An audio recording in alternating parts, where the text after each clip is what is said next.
दरिया के किनारे मेरी महबूबा के बोसे आवारा, मगरमच्छ रेत में छुपा हुआ है, मगर मुझे क्या डर है।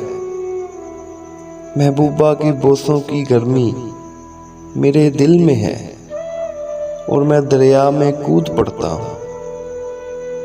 क्यों डरूं? महबूबा के बोसे मेरे लिए तावीज़ हैं और मुझे हर बला से बचा लेंगे। जब मैं उसे प्यार करता हूँ वो अपना नाजुक मुंह खोल देती है, तो फिर किस काफिर को शराब की ज़रूरत बाकी रहती है।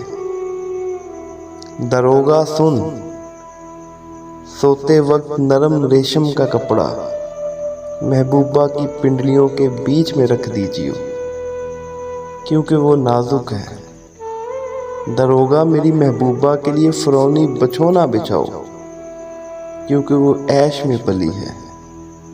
और हाँ, ए दरोगा, बिछोना कामदार भी हो और आला दर्जे के तेल से नरम भी कर दिया गया हो।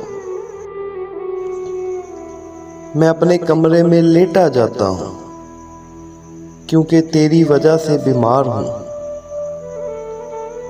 पड़ोसी बीमार परसी को आते हैं, मगर वो क्या जाने मेरी बीमारी क्या है। ऐ काश मेरी बहन भी पड़ोसियों के साथ चली जाए, वही पड़ोसियों को बताएगी कि मुझे किस दवा से फ़ायदा होगा, क्योंकि अकेली वही मेरी बीमारी जानती है।